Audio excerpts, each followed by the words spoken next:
Good morning po, kamusta na po kayo? Purihin ng Panginoon ngayon pong Friday morning. Isa na namang edisyon ng morning devotion ng ating matutunghayan buhat po sa ating pinakamamahal na iglesia, ang Crossroad United Methodist Church.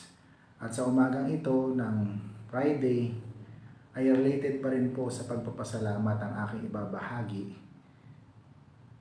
At ngayon po ay patuloy natin sineselebrate ang Thanksgiving month ngayong buwan ng November. Ang aking pong text, kita natin sa Hebrew chapter 13 verse 15 to 16. Kaya't lagi tayong mag-alay ng papuri bilang handog sa Diyos. Sa pamamagitan ni Jesus, papuring nagpapahayag ng ating pagkilala sa Kanyang pangalan. At huwag nating kaligtaan ang paggawa ng mabuti, ang pagtulong sa kapwa, sapagkat iyan ang alay na kinalulugdan ng Diyos. Ang title po ng ating morning devotion para sa umagang ito ay Pagpupuri at Pasasalamat sa Diyos. Paano po ba tayo magpuri at magpasalamat sa ating Panginoon?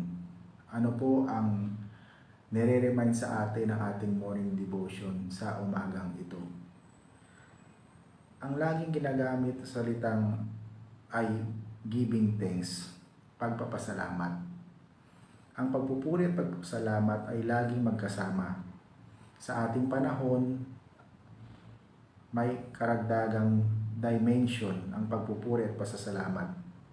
Ito ay ang dimension ng paglilingkod at pagsasakripisyo. Ang tunay na kagalakan ay nakasalalay sa paglilingkod at pagsasakripisyo. Ang mga ito rin ang tunay na kinasisiyan ng Diyos. May dalawang uri ng sakripisyo, ang sakripisyo ng pagpupuri at sakripisyo ng paglilingkod. Ano po ang ibig sabihin nito, mga kapatid? Ang sakripisyo ng pagpupuri ay walang iba kundi ang pagpupuri ng ating mga labi si Jesus ang Panginoon at tagapagligtas. Is evangelism. Bilang tagasunod ni Jesus, dapat tayong masangkot sa pag-evangelism.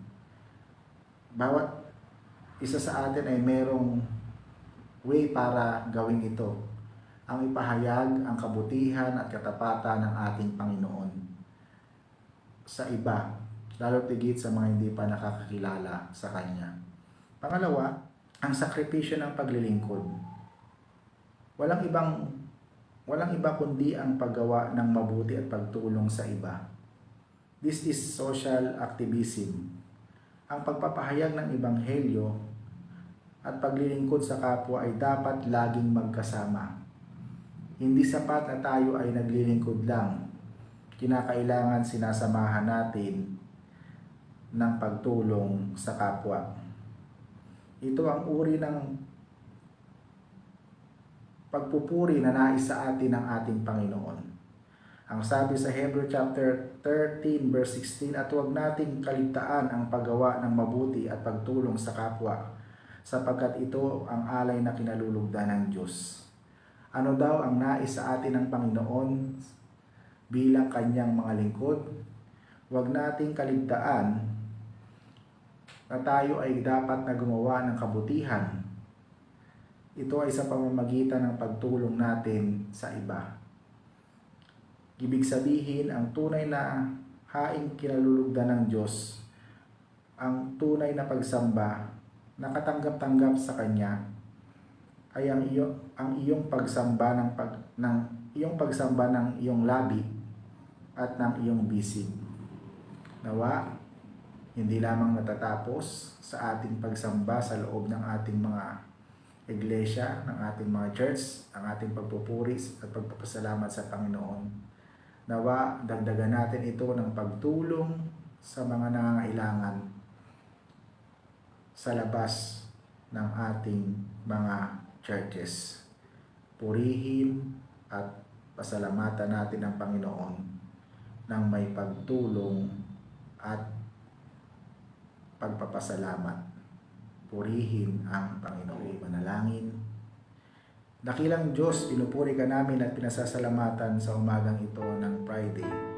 Isa na namang edisyon ng morning devotion ang ipinagkaloob niyo sa bawat isa sa amin. Salamat po dahil muli mo kaming niremind na ang aming pagpupuri sa iyo ay kaikibat nito ang pagtulong sa aming kapwa na hindi lamang natatapos sa aming pagpunta sa loob ng church, kundi kami ay lumalabas, umahayo, ibinabahagi ang iyong salita, tumutulong sa mga nangangailangan. Patuloy ko pong ipinagpipray ang lahat ng mga nanonood nakikinig sa mga oras na ito. Ano man po ang panalangin ng kanilang puso ay patuloy niyo pong ipagkaloob sa bawat isa sa kanila. Pinagpipray ko rin sa iyo ang aming Kuya Egay Ainsa sa pagpanaw ng kanilang mahal na ina. Ang lahat po ng mga nangungulila, ang mga naiwan ng kanilang mahal na ina, at ikaw po ang mag-aliw ng iyong banal na espiritu at samahan niyo po sila sa mga samandaling ito. Pinagpipray ko rin sa iyo ang lahat ng mga anak mo na humihingi ng maayos at magandang kalusugan. Pagalingin niyo po sila at iparanas na ikaw ang Diyos na buhay na kailanman hindi nag-iwan at hindi nagpabaya. Salamat din po, Panginoon, sa istorya ng kagalingan na aming natunghayan sa aming mga kasama. Nagpapakita lamang ito na mahal mo kami. Kaya tulungan niyo kami na patuloy na maging mapagpasalamat sa lahat ng mga bagay na tinatanggap namin buhat sa iyo. At ganoon din sa mga bagay na tinatanggap namin sa aming kapwa. At sa pamamagitan nito ay gumawa rin kami ng mabuti upang ikaw ay malugod sa bawat isa sa amin. Pinagpipray ko rin sa iyo mga kapatid namin na nasa ibayong dagat. Ikaw ang patuloy na sumama at mag-ingat sa kanila. At ikaw ang palaging maranasan nila sa kabila ng kanilang pagtatrabaho doon. Pinagpipray ko rin sa iyo ang mga mag-aaral sa kanilang exam. Tulungan niyo po sila. Ganun din po ang mga guro sa kanilang pagtuturo. Patuloy niyo po silang bigyan ng wisdom na nagmumula sa iyo.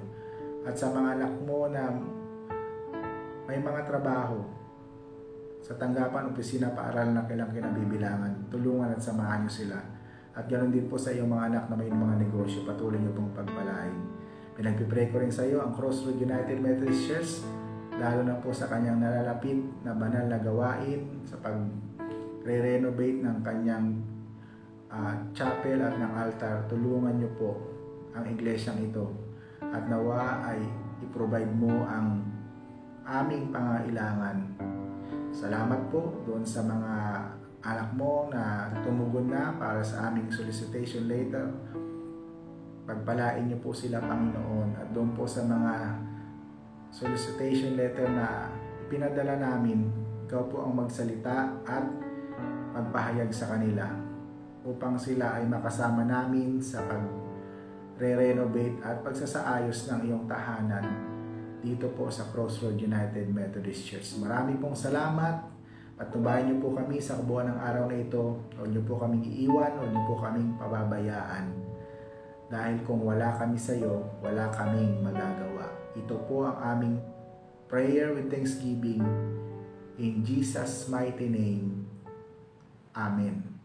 Kaya natapos na naman tayo sa isa na namang edisyon ng morning devotion para sa umagang ito ng Friday. Ako po ay nagpapahayag ng pakiisang damdamin kay Kuya Egay Ainsa at sa kanyang buong pamilya sa pagpanaw ng kanilang mahal na ina. Ang patnubay, ang pangunguna, ang gabay ng banal na espiritu ang sumainyo at nawa samahan kayo ng Panginoon sa ganitong sitwasyon at makita ang kapahayagan ng Panginoon sa inyong mga buhay. So, pinabati ko rin po pala mga kapatid natin na nagse-celebrate ng kanilang kaarawan para sa araw na ito. Pagpalain kayo ng Panginoon. At ganoon din, mula sa lahat ng mga nanonood, nagtatag, nag-share ng ating morning devotion, maraming salamat po sa inyo. At ganoon din po sa mga nagre-render ng kanilang morning devotion, marami pong salamat sa inyo. At ganoon din po sa mga nag-aayos nito kay Deaconess Risa Amazona, maraming salamat sa iyo. Pagpalain ka ng Panginoon. So mula po dito sa Crossroad United Methodist Church, ito po ang inyong lingkod, Pastor Moses. Lagi nagpapaalala, ang Diyos ay mabuti, hindi lamang noon, ngayon, kundi sa mga darating pang panahon. Hanggang sa muli. God bless everyone. Paalam!